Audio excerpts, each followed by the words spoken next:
Most people think growing your own food means constant work. Planting, replanting, starting over again and again. And if you stop, the food stops too.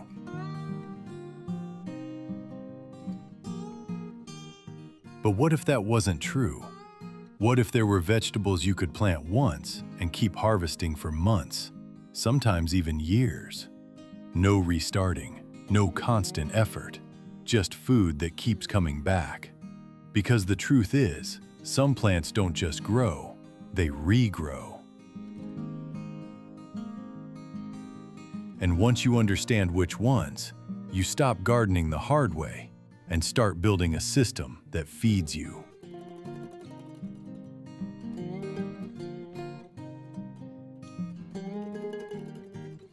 Today, I'm going to show you 7 vegetables you plant once and harvest all year. Not theory, not complicated techniques, just real plants that keep producing again and again with minimal effort. And the best part? Anyone can do this.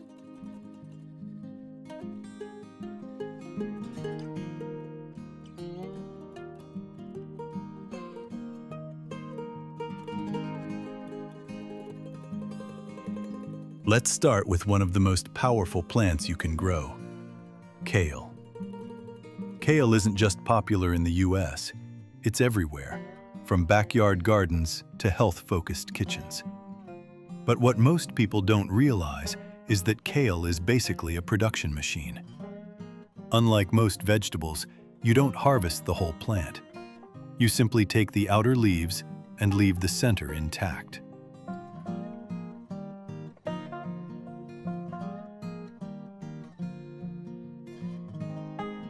And when you do that, the plant keeps growing. New leaves, fresh growth, week after week. Even better, kale thrives in cold weather.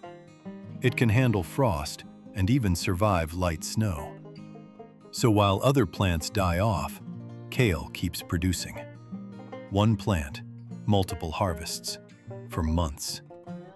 That's not just a crop, that's a system.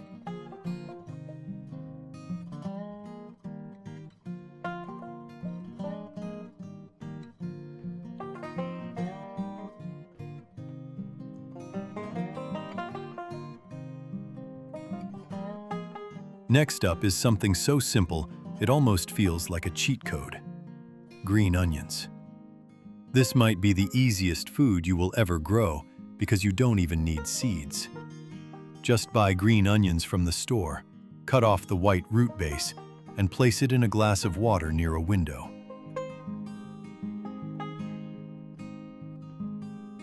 In just a few days, it starts growing again. Same plant, new harvest. You cut it, it regrows. You cut it again, it regrows again. Within a week, you have fresh green onions ready to use. Most people throw this part away, but once you see it regrow, you'll never look at green onions the same way again.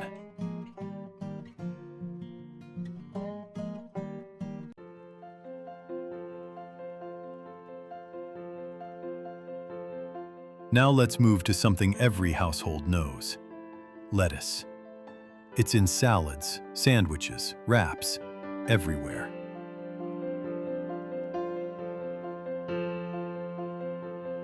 But most people grow it wrong. They wait, harvest the entire head, and then it's done. But lettuce isn't meant to be used like that. Instead, you harvest the outer leaves and leave the center growing.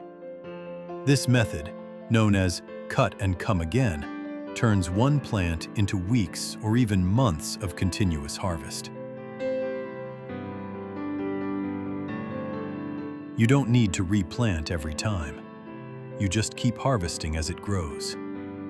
A small container of lettuce can quietly become a steady food supply.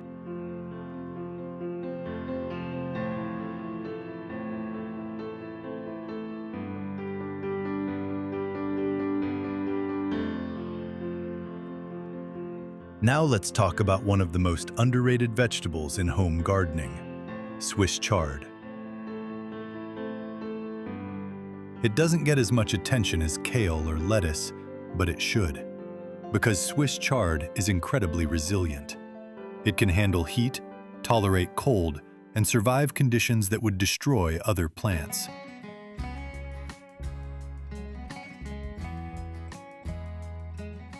And like kale, you harvest the outer leaves while the center keeps producing.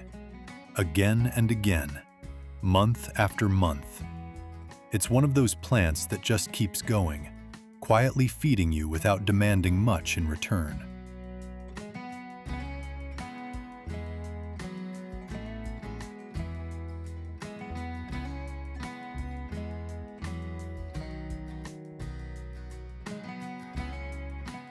Now we move into something even more powerful, perennial herbs. Think basil, mint, rosemary, thyme, oregano. These aren't just herbs, they're long-term investments.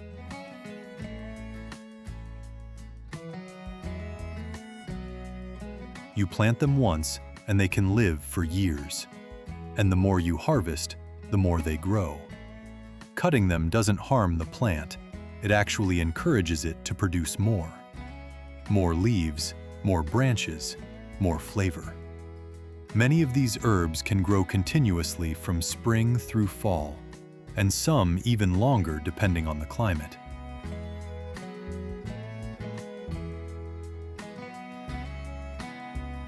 And the best part? They don't need much space. A small pot is enough to keep them thriving.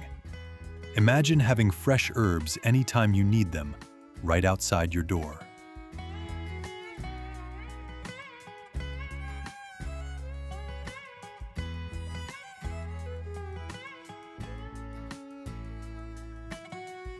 Now let's talk about something different, something long-term, asparagus. This isn't a fast plant. It takes patience. But once it's established, it becomes one of the most powerful food sources you can have. Because asparagus is a perennial, meaning you plant it once and it produces for 10, 15, even 20 years.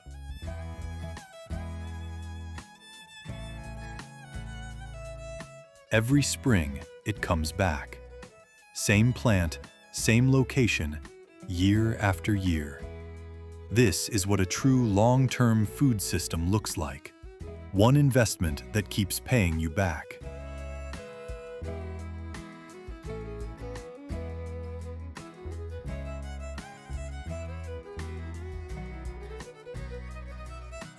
And finally, we have rhubarb. If you've ever had rhubarb pie, you know how valuable this plant is. But what makes it special isn't just the flavor, it's the life cycle.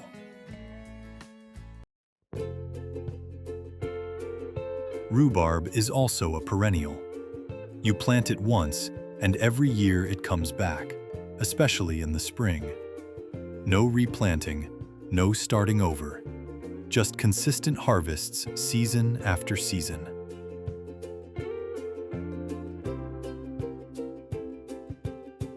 It's one of the most reliable plants you can grow, and once established, it becomes a permanent part of your food system.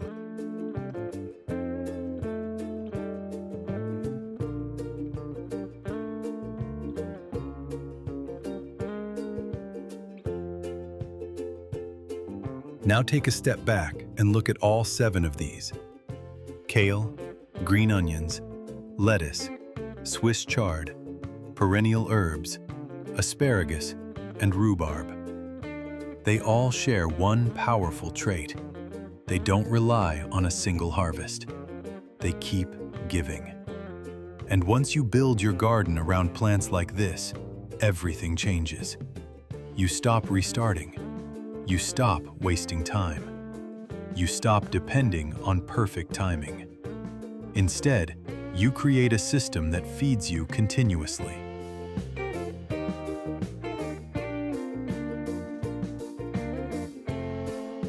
This is the difference between gardening and building a food engine.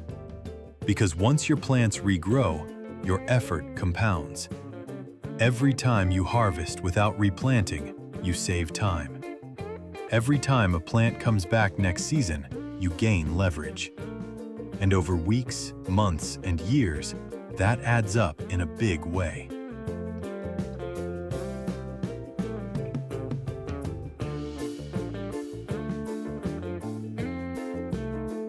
Now imagine combining all of these into one small space.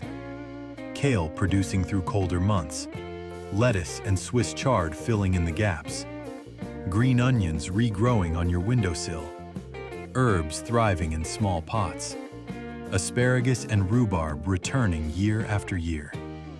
Suddenly, you're not just growing food, you're building something sustainable, something reliable, something that works for you.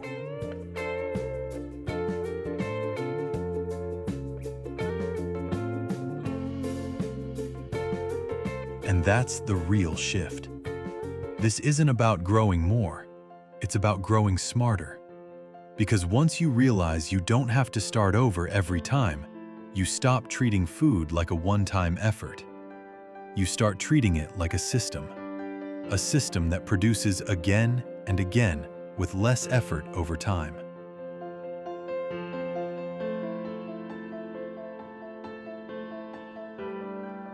So if you want more food with less work, start here. Start with these 7. Plant them once and let them keep feeding you for months, for years, maybe even longer than you expected.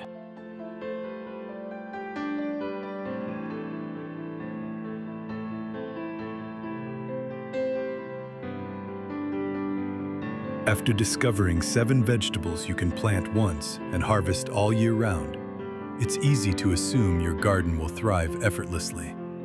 However, long-term success depends not just on what you grow, but how you grow it. Many gardeners unknowingly limit their results by repeating simple mistakes. Understanding and fixing these common issues is the key step that bridges consistency and truly maximizing your harvest potential. Most people don't realize this, but the reason their garden produces less every year isn't bad luck. It's not the weather, and it's not the seeds. It's a handful of small mistakes, repeated season after season, quietly draining the life out of their soil. The worst part? Most gardeners think they're doing things right. But if your plants are getting smaller, your yields are dropping, or your soil feels harder every year, there's a good chance you're making at least one of these 5 mistakes. Let's fix that today.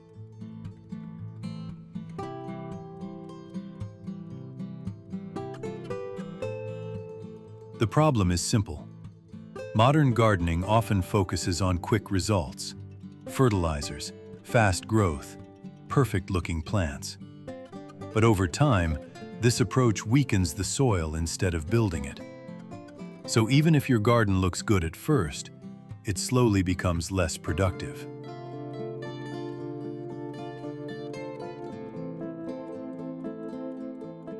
The Amish take a completely different approach. They focus on long-term soil health, not short-term growth. And because of that, their gardens often become more productive over time, not less. Let's go through the 5 biggest mistakes and how to correct them using simple, practical methods.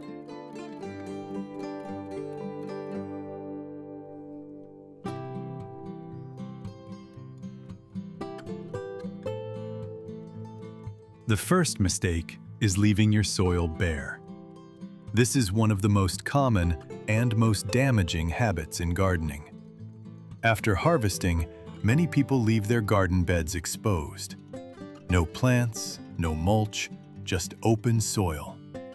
It may look clean, but it's actually harming your garden. Bare soil dries out faster. It loses nutrients when it rains, and the sun slowly kills the beneficial life inside it.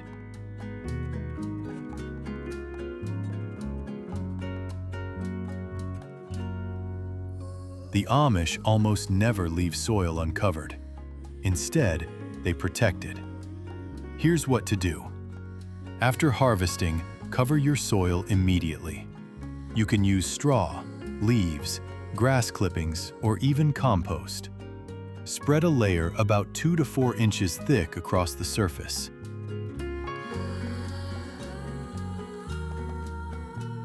If you're between growing seasons, you can even plant a cover crop like clover or rye. This keeps the soil alive. Why does this work? Because soil is not just dirt. It's a living system.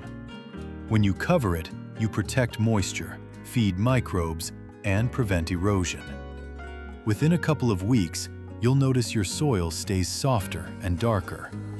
Over time, this leads to stronger plants and better yields.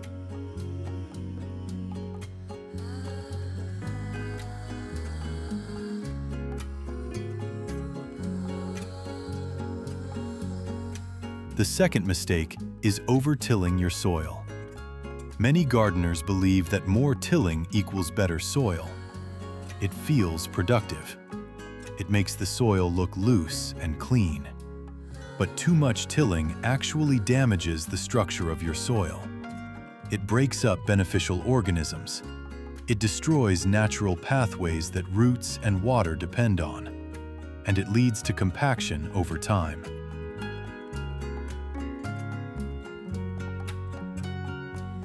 The Amish use a much gentler approach. They disturb the soil as little as possible. Here's how you can do the same. Instead of tilling deeply every season, try loosening only the top few inches when needed. Better yet, use a garden fork to gently aerate the soil without turning it over. Add compost on top instead of mixing it in aggressively. Let nature do the work. Earthworms, microbes, and water will slowly pull nutrients deeper into the soil.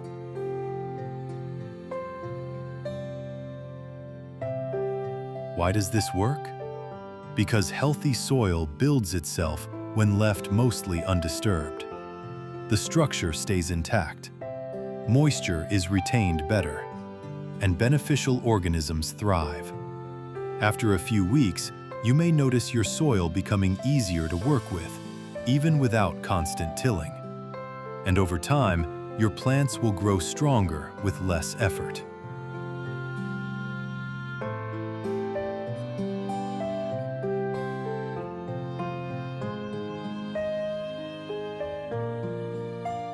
The third mistake is planting too close together.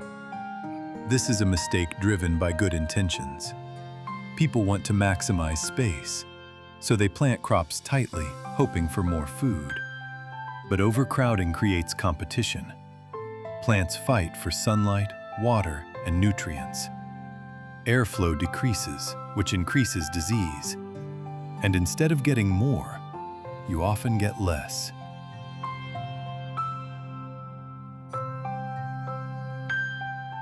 The Amish understand spacing differently. They don't just think about how many plants they can fit. They think about how well each plant can grow. Here's what to do. Follow spacing guidelines more carefully, even if it feels like you're wasting space.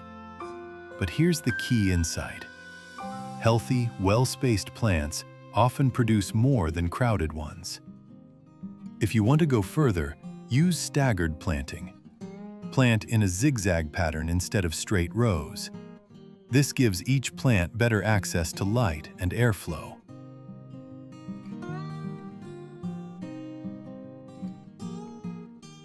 Why does this work? Because plants need room to fully develop. When they're not competing, they grow deeper roots and stronger stems. Within a few weeks, you'll notice healthier leaves and faster growth. And at harvest time, you'll often get larger, higher quality produce.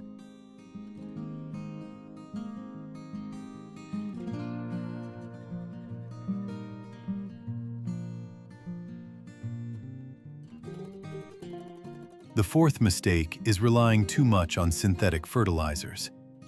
This is one of the biggest differences between modern gardening and traditional methods. Synthetic fertilizers can give fast results. Plants grow quickly. Leaves look green and vibrant. But over time, this creates dependency. The soil becomes weaker. Natural nutrient cycles are disrupted, and plants become more vulnerable to stress.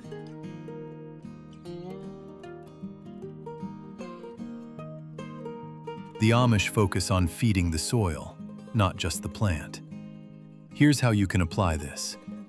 Instead of relying heavily on synthetic fertilizers, start adding organic matter regularly. Use compost, aged manure, or natural inputs like kitchen scraps and plant residues. Apply a layer of compost at the start of each season. You can also make simple compost tea to boost soil life.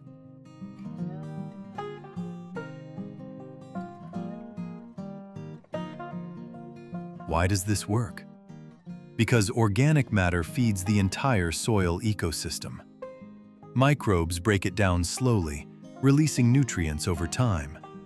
This creates a steady, balanced supply of nutrition. After a few weeks, your soil will start to feel richer and more alive. Over time, your plants will become more resilient and less dependent on external inputs.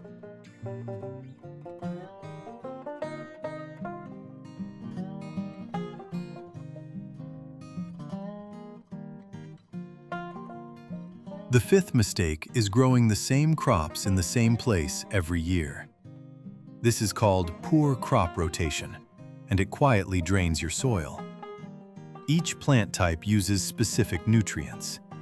If you grow the same crop repeatedly in one spot, those nutrients become depleted.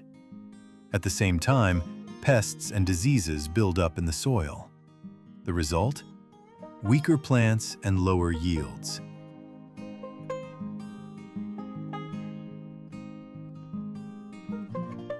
The Amish rotate crops carefully, even in small gardens.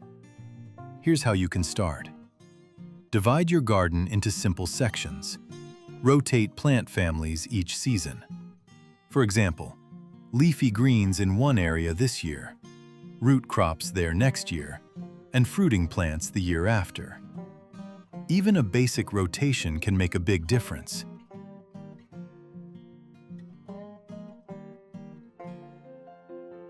Why does this work? Because it balances nutrient use. Different plants give back different things to the soil, and pests don't get the chance to establish themselves. Within one growing season, you may notice fewer problems with disease, and over time, your soil becomes more balanced and productive.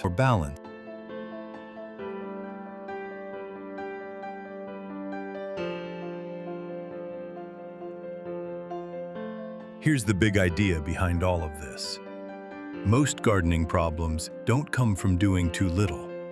They come from doing too much, or doing the wrong things repeatedly. The Amish approach is simple. Protect the soil, disturb it less, give plants space, feed the soil naturally, and rotate your crops. It's not complicated, but it's powerful.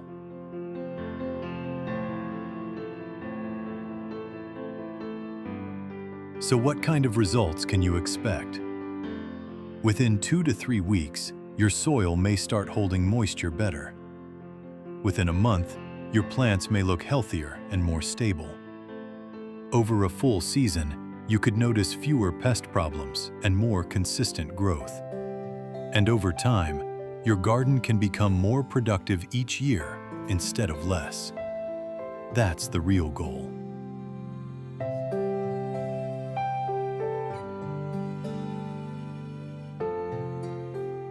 Not just a good harvest today, but a better garden tomorrow. Now here's what I want you to do. Pick just one of these mistakes and fix it this week. Cover your soil. Stop over-tilling. Adjust your spacing. Start adding compost. Or try simple crop rotation. Then come back and tell me what changed in your garden. What did you notice first? And which mistake do you think has been hurting your garden the most? I'd love to hear what you discover.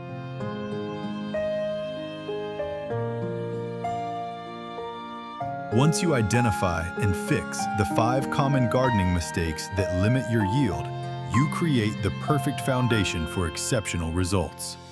With healthier soil, proper spacing, and better care techniques in place, your plants can truly thrive. This is exactly what makes it possible to apply a simple method that can produce up to 100 pounds of tomatoes from a single plant. Most people think they need more tomato plants to get a bigger harvest.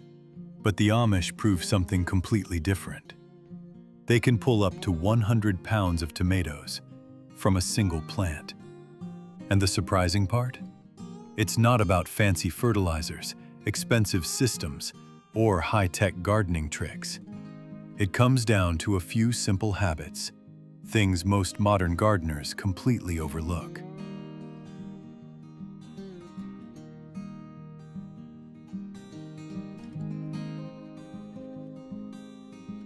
If your tomato plants grow tall but don't produce much, if your harvest starts strong and then slows down, or if your plants seem to struggle halfway through the season, there's a good chance you're making the same mistake most people do.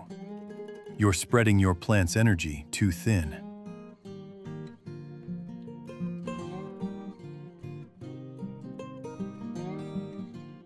The Amish don't grow more plants. They grow better ones. And once you understand how they do it, you can apply the same method in your own garden, no matter how small your space is. Here's where most people go wrong. They treat tomato plants like they should grow naturally, letting them branch out in every direction, producing as many stems as possible. At first, this looks like success. Big plant, lots of leaves, tons of growth. But underneath that growth, something else is happening. The plant is dividing its energy across too many stems, too many leaves, and too many small fruit clusters. The result? You get a lot of greenery, but fewer large, healthy tomatoes.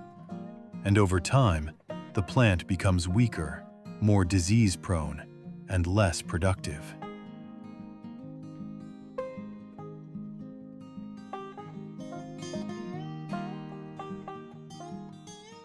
The Amish approach this differently. They believe a tomato plant should be trained, not left alone. Their goal isn't more branches, it's more focused production. Instead of letting the plant grow wild, they guide it into becoming a strong, single-producing system.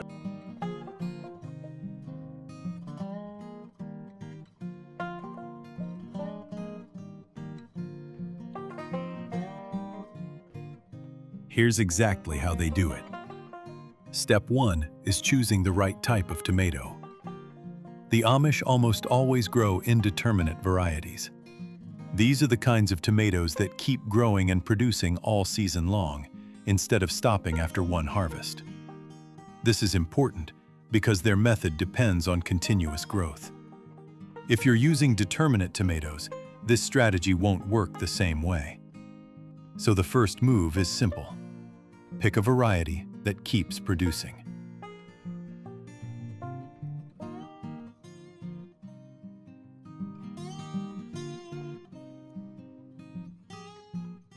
Step 2 is deep planting. This is one of the most overlooked techniques in modern gardening. Instead of planting the tomato at the same depth as the pot, the Amish plant it deep, sometimes burying 2/3 of the stem underground. Why? Because every part of that buried stem can grow roots.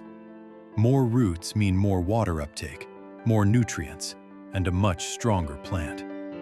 Right from the beginning, this sets the foundation for a high-output system. You're not just planting a tomato, you're building a root network.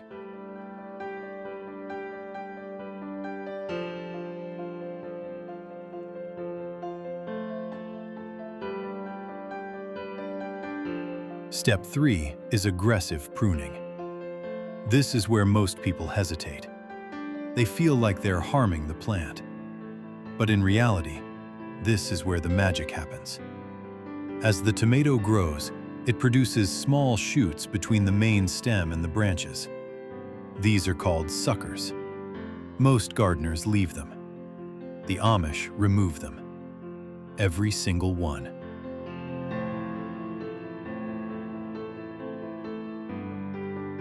By doing this, the plant focuses its energy into 1 or 2 main stems instead of 10 or 20 smaller ones. This changes everything. Instead of weak, scattered production, you get strong, concentrated fruiting. The plant grows taller, healthier, and far more productive.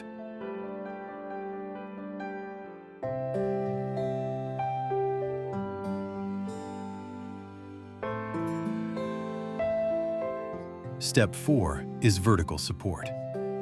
A plant producing 100 pounds of tomatoes cannot sit on the ground. The Amish use tall stakes, trellises, or simple wooden supports. As the plant grows, they tie it up regularly, guiding it upward instead of outward.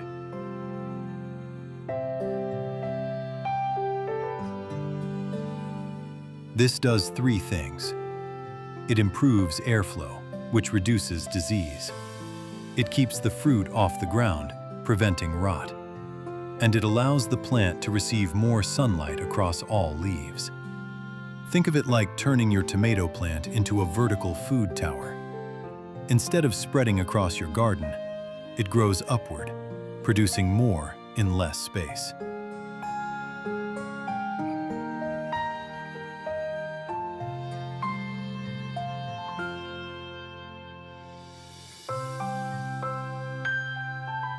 Step 5 is heavy mulching. The Amish almost never leave soil bare.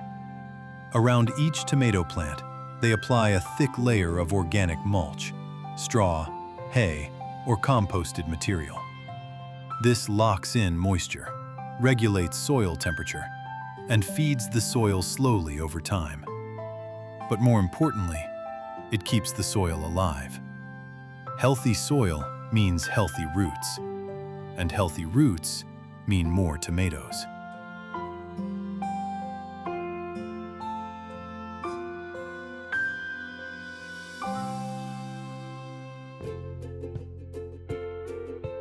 Step 6 is consistent watering, not frequent watering. This is a key difference. Most people water lightly every day. The Amish water deeply, but less often. This trains the roots to grow deeper into the soil instead of staying near the surface. Deeper roots make the plant more drought-resistant and more stable. And that stability translates into better fruit production.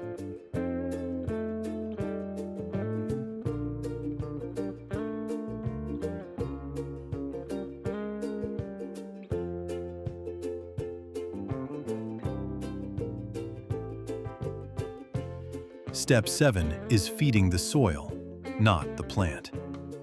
Instead of relying on synthetic fertilizers, the Amish enrich the soil before and during the growing season. They use compost, aged manure, and natural amendments. This creates a slow-release system of nutrients. The plant gets what it needs, when it needs it, without sudden spikes or deficiencies. Now here's the part most people miss.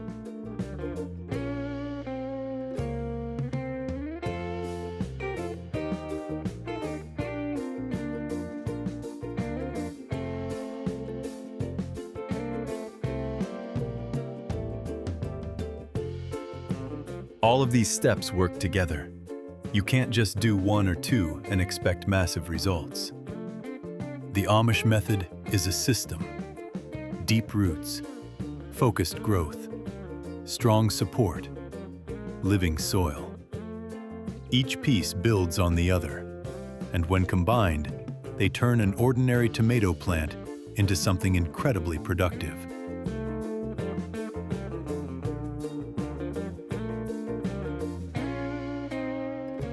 So why does this work so well? It comes down to energy management. A tomato plant only has a limited amount of energy. Most gardeners waste it on excess leaves and unnecessary branches. The Amish direct that energy. They eliminate distractions, like extra suckers. They strengthen the foundation through deep planting and soil health. And they guide growth using vertical support. So instead of the plant trying to do everything, it does one thing extremely well: produce fruit. There's also a second benefit.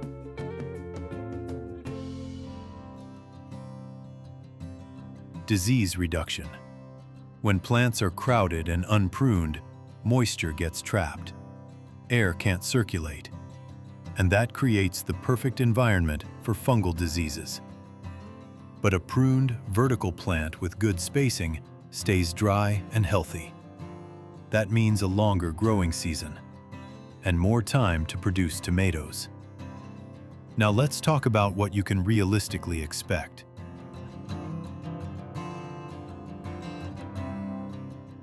If you apply this method properly, you won't see results overnight. But within the first 2 to 3 weeks after pruning and training, you'll notice something important. The plant starts growing stronger and more upright. The leaves look healthier. The structure becomes more organized. After about a month, you'll begin to see larger flower clusters forming. And instead of small, scattered tomatoes, you'll get more consistent, fuller fruit sets. As the season continues, the difference becomes even more obvious. Where most plants slow down, yours keeps producing. And over time, that's where the massive yield comes from.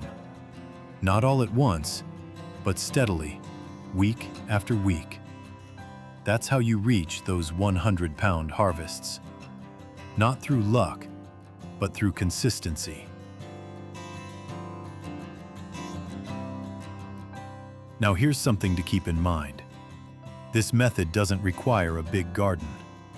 In fact, it works even better in small spaces. Because instead of planting 10 weak tomato plants, you can focus on 2 or 3 strong ones. And often, those few plants will outperform an entire row of unmanaged ones. That's the Amish mindset. Do less, but do it better. So if you've been planting more and getting less, it might not be your soil.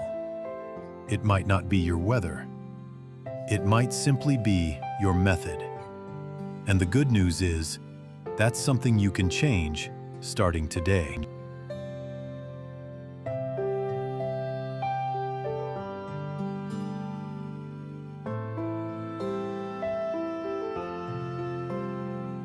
If you try this Amish tomato method this season, start with just one plant. Prune it, train it, support it, feed the soil. Then compare it to the way you've always grown tomatoes. And when you see the difference, come back and tell me. I want to know, would you rather grow more plants or get more from the ones you already have?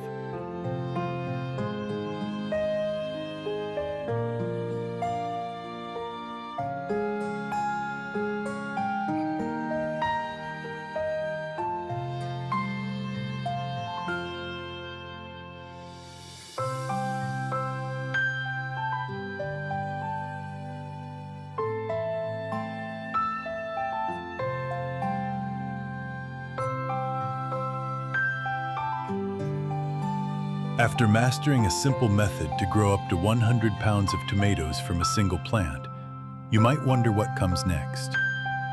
The journey doesn't stop with soil-based gardening.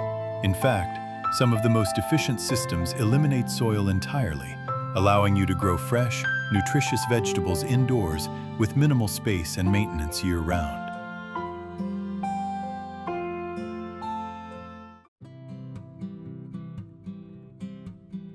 Most people think you need soil to grow food.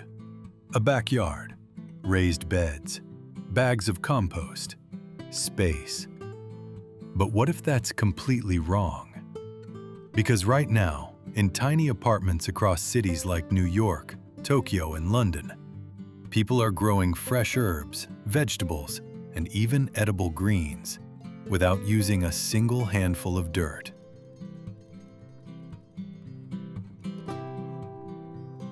No soil, no garden, just water, light, and the right plants. And the crazy part? Some of these grow faster, cleaner, and more efficiently than traditional gardening. One of them regrows itself over and over again. Another one can live almost entirely in a glass of water. And number 5, most people throw it away, not realizing it can feed them for weeks.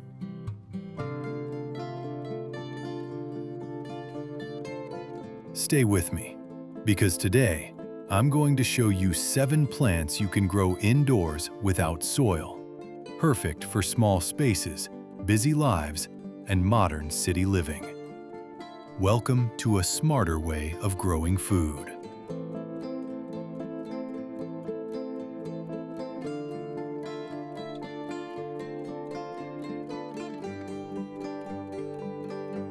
Let's start with one of the easiest.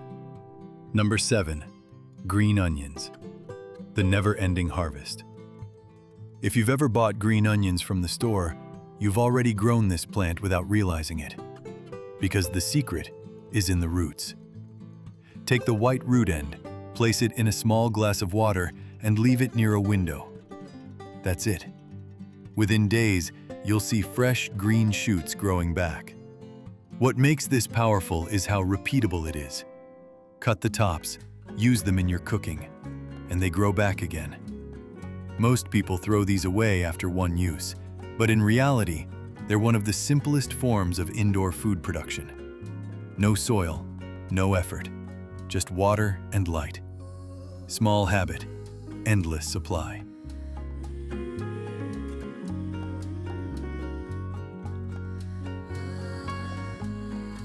Number 6. Lettuce. The quick regrow system. Now imagine turning leftover scraps into a fresh salad. Take the base of a lettuce head, the part most people toss away. Place it in a shallow bowl with a little water. Within a few days, new leaves begin forming from the center. It's not full supermarket-sized lettuce, but it's fast, fresh, and perfect for daily use. What makes lettuce ideal for indoor water growing is its speed. You start seeing results almost immediately, and in a small apartment, that matters.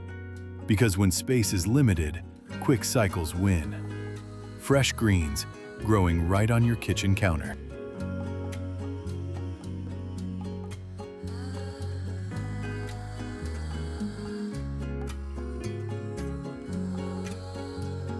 Number 5.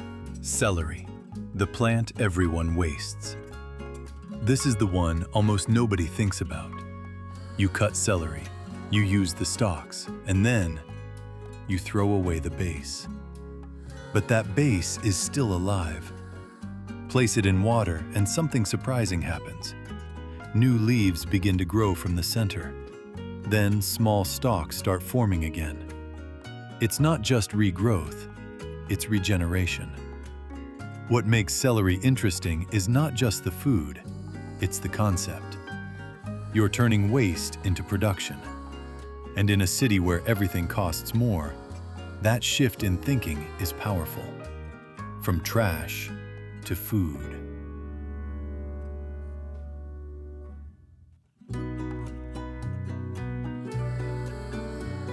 Quick pause. If you're realizing right now that you've been throwing away plants that could regrow themselves, hit like and drop a comment. Which one are you going to try first? Because the next few get even more interesting.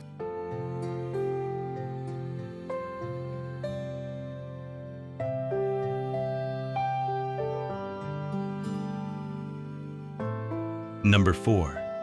Basil, the kitchen essential that never stops. Basil is one of the most useful herbs you can grow indoors. But here's what most people don't know. You don't need soil to start it. Take a cutting from a basil plant. Place the stem in a glass of water. Within a week or two, roots begin to form.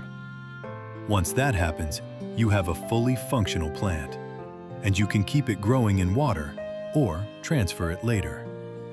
What makes basil powerful is not just how easy it grows, it's how often you use it. Pasta, salads, sauces. Instead of buying it every week, you grow it once and keep harvesting. Fresh, fragrant, always within reach.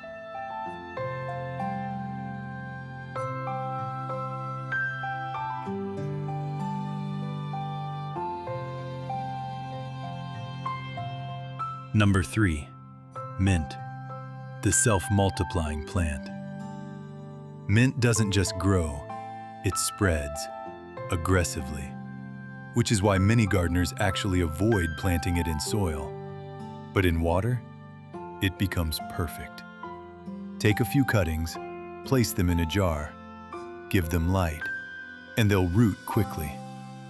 What makes mint ideal for indoor growing is its resilience. It doesn't demand perfect conditions, it forgives mistakes, and it keeps growing. Tea, drinks, cooking, even just the smell. It turns a small apartment into something alive.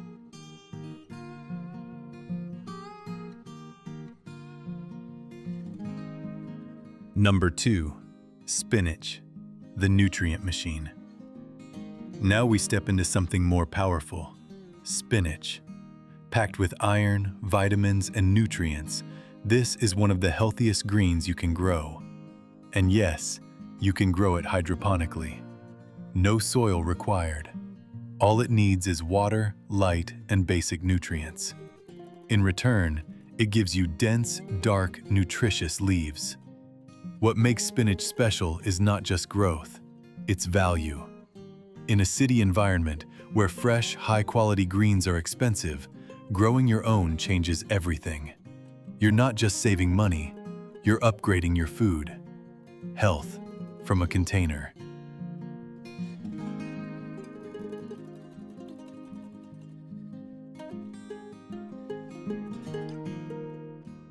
Now, the final one. This is where things change. Number 1. Microgreens, the 10-day indoor farm. This isn't just a plant, it's a system. Microgreens are young seedlings of vegetables and herbs, and they grow incredibly fast. 7 to 10 days from seed to harvest. No soil required. You can grow them on trays with just water and light. And here's what makes them powerful. They contain up to 40 times more nutrients than mature plants. Let that sink in. More nutrition, less space, faster growth, and continuous harvest cycles. You can grow them on a shelf, on a table, even in a small corner of your apartment. No garden needed, no experience required, just consistency. And suddenly, your home becomes a food source. Low space, low cost, high return. This is where indoor growing becomes real.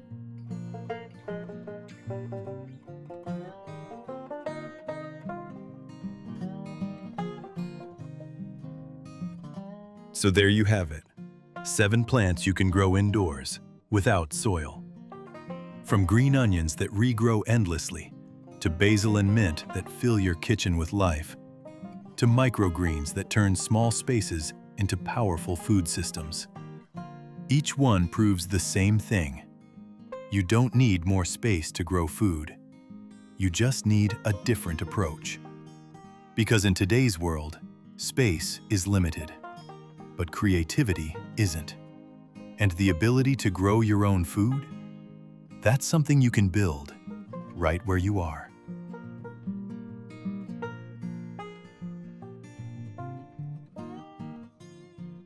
So here's what I want you to do. Pick just one of these. Just one. Try it this week. Put it near a window. Watch what happens. And when it starts growing, come back and tell me. Because the real difference isn't what you watch, it's what you try. Subscribe for more ideas on how to grow more food in less space. And I'll see you in the next one.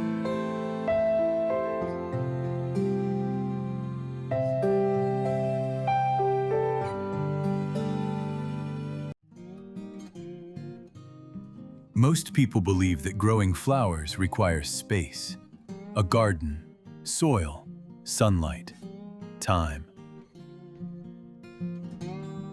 But if you live in a city, chances are you don't have any of that. No backyard, no balcony, no room for pots filled with dirt. And yet, there's a quiet movement happening inside apartments across New York, London, Amsterdam, and Paris. People are growing flowers, not in soil, but in water. Clean, minimal, intentional. And surprisingly, more aligned with modern living than traditional gardening ever was. Because when space is limited, simplicity becomes everything.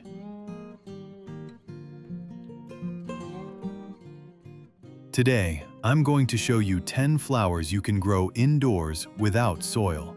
Perfect for small spaces, busy lifestyles, and anyone who wants to bring beauty into their home without the mess.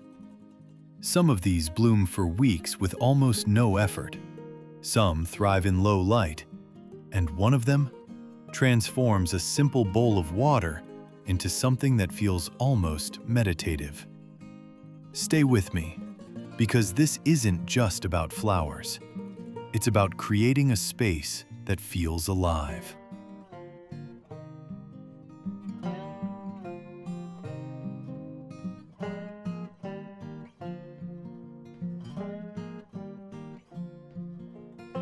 Let's begin with something simple, but powerful. Number 10, Peace Lily, the quiet minimalist. If your apartment doesn't get much sunlight, this is where you start.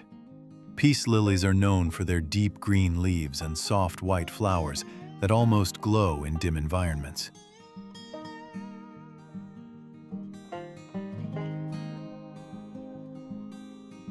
But what makes them perfect for urban living is how adaptable they are.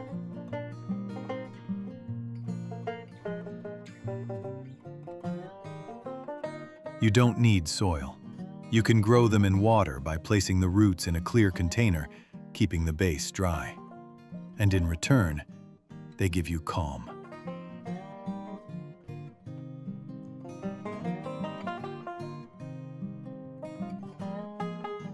There's something about a peace lily. It doesn't demand attention. It just exists, beautifully. In a small apartment, that matters, because not everything needs to be loud to be meaningful.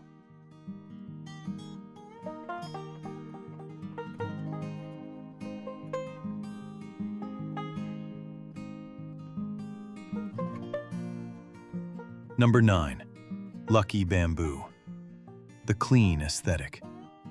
You've seen this before. Simple green stalks, curved shapes, often sitting quietly in glass with water and stones.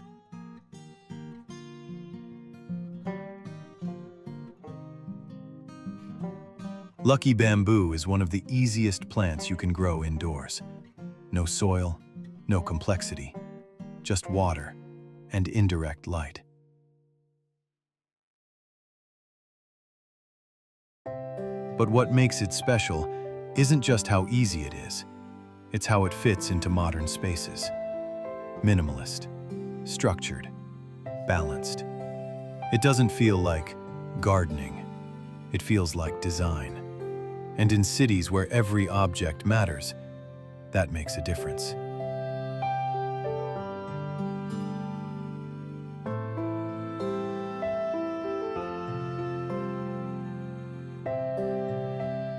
Number 8, orchids, the living sculpture. Orchids have a reputation, beautiful but difficult, delicate but demanding. But here's what most people don't realize. In nature, orchids don't grow in soil. They grow attached to trees, which means indoors, they don't need traditional dirt to survive. With the right setup, water culture or minimal medium, they can thrive. And when they bloom, they don't just add color, they add presence. Elegant lines, soft curves, long-lasting flowers that feel almost unreal. An orchid doesn't fill a space, it defines it.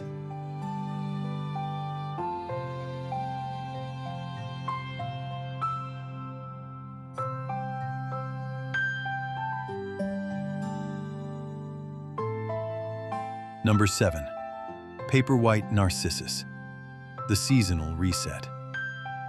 This one is different, because it's not just about growing, it's about timing.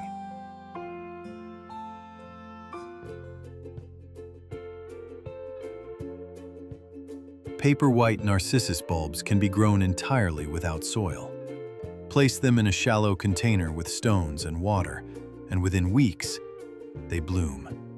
Bright white flowers, soft fragrance, a sudden shift in your environment. What makes paperwhite special is how they mark moments. Winter, holidays, transitions. In a city where seasons often blur together, this brings them back.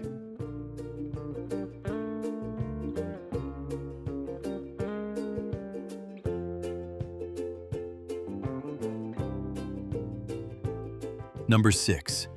Hyacinths, the sensory experience. If flowers could change how a room feels instantly, this would be it. Hyacinths are known for their dense blooms and powerful fragrance.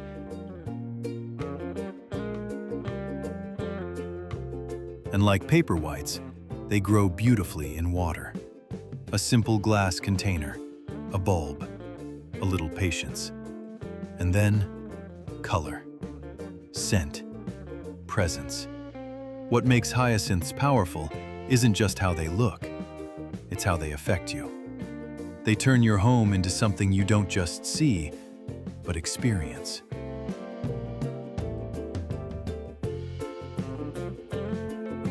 Quick pause. If you're starting to see how simple this can be, how you don't need a garden to grow something beautiful, take a second. Which one would you try first? Drop it in the comments, because the next few are where things get even more interesting.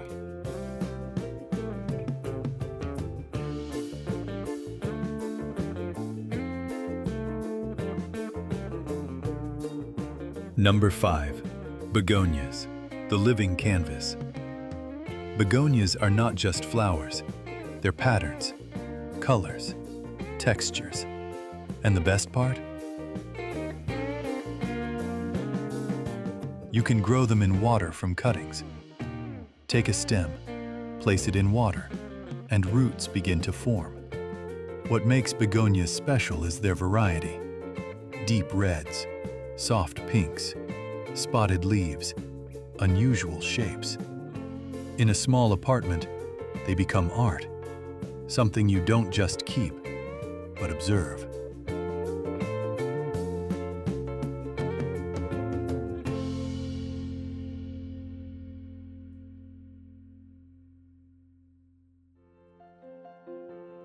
Number 4. African violet, the small space bloomer. If your space is limited, this one fits perfectly. African violets are compact, soft, and incredibly consistent when it comes to blooming.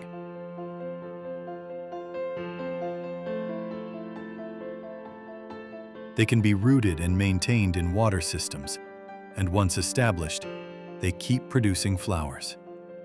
Purple, pink, white, all from something that fits on a small shelf. What makes them powerful is scale. You don't need more space, you just need better use of it.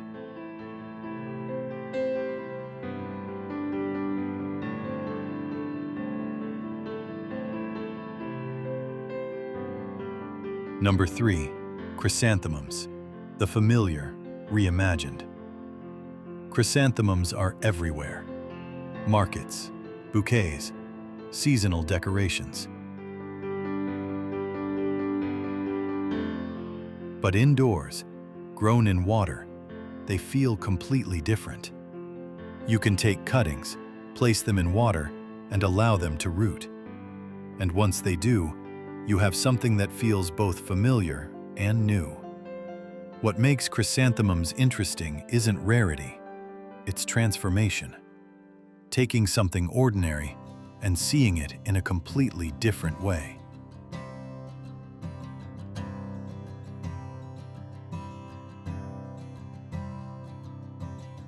Number 2, impatience, the effortless color.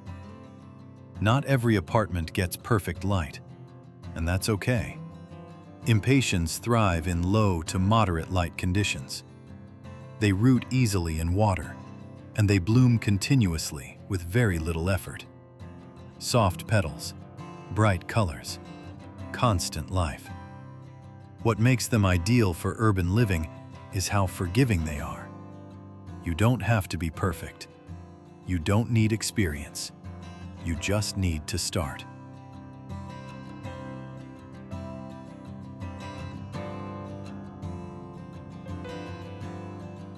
Now, the final one. And this is something else entirely. Number 1, lotus, the stillness in motion.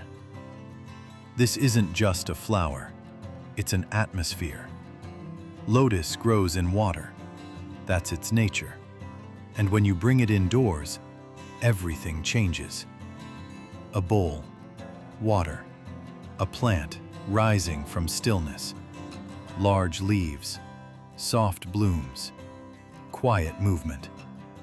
What makes lotus different is how it makes you feel. It slows things down. It adds intention. In a fast-moving city, that matters more than anything. This isn't just decoration. It's presence.